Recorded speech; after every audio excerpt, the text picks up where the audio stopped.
Hi there. Welcome to my short video lecture on addressing diversity, particularly how the so-called cultural theories can help us when thinking about differences among people. People can differ in many ways.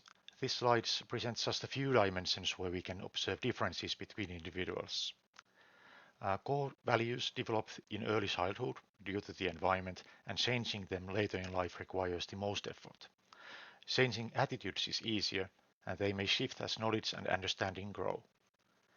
Personality and temperament are largely innate, but the environment and life experiences can influence them. For instance, people on the autism spectrum may learn to hide their symptoms due to the social pressures. We have a limited control over physical traits. We know, for example, that height and appearance can affect how people perceive us, but we can only influence these traits to a small degree. Language and communication styles are a complex blend of cultural background, personality, and sociolinguistic skills. Learning how to deal with diversity is a skill, and we all need to develop it throughout our lives. However, our learning may be confined to the bubble that we live in. We may not be exposed to a wide range of differences. Communication and cultural theories often describe diversity through the various models that focus on geographical cultural differences. Still, these models can be applied to other forms of diversity as well. When teaching, training, or leading a group that is intended to work together, it's crucial that all members develop their ability to understand and appreciate diversity. This type of knowledge helps reduce friction and conflicts caused by cultural or personality differences. An interesting older theory of intercultural communication that has already been applied to more than just geographical cultural differences is a theory of high and low context cultures. The idea is that in some cultures communication is low context, meaning that messages are focused and clear and they go to the point at hand. There isn't much nonverbal communication and meetings quickly get down to business. In contrast, in high context cultures, there's a lot of additional information conveyed, and relationships between people form the basis for cooperation. Nonverbal cues play a bigger role, and diving straight to the topics can be seen as impolite.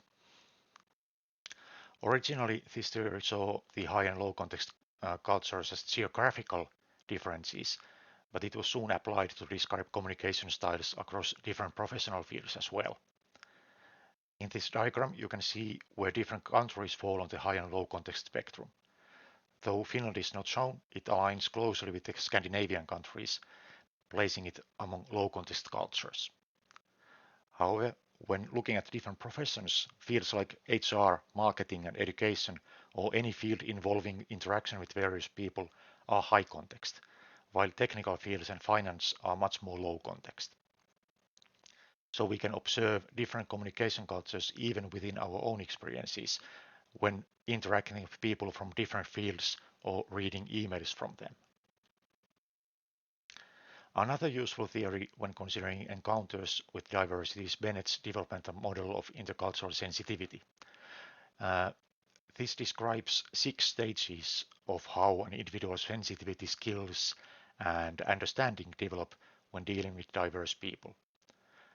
In the first stage, one's own values and attitudes are considered the only correct ones, and new or unfamiliar ideas may be met with hostility. In the second stage, one's own culture or perspective is seen as the best, though other perspectives are acknowledged. However, diversity is still seen through stereotypes and might be perceived as a threat. A good example of this might be the political polarization that we see. Those on the right may view those on the left as lazy and reliant on public funds, while those on the left can see the right as elitist taskmasters. Both sides hold negative stereotypes of the other, preventing meaningful discussion or problem solving. In the third stage, diversity is accepted, but it may be downplayed. Certain values may be seen as universal, and individuals might believe that they are more accepting than they really are. They may be blind to their own privilege, when they consider the cultural differences in their own country, for example. In the fourth stage, diversity is accepted even when not all values are agreed upon. The goal is to understand differences and avoid assumptions. People are eager to learn about each other. In the fifth and sixth stages, individuals can adapt their behavior to the situation. Empathy is fostered and understanding is built. In the sixth stage, the sense of self becomes flexible, allowing one to adjust thinking and behavior when interacting with different groups. This model describes how initial reactions of rejecting or denying diversity gradually evolve into acceptance and appreciation, provided that the individual is willing to change. This whole process can be kind of seen in this diagram based on Deardorff's model, showing how values and attitudes form the foundation of how we encounter diversity. If we can be open-minded and curious, we can gradually gain knowledge and understanding and develop skills in listening, observing, and interpreting. These skills first change our internal processes and eventually our external behavior as well.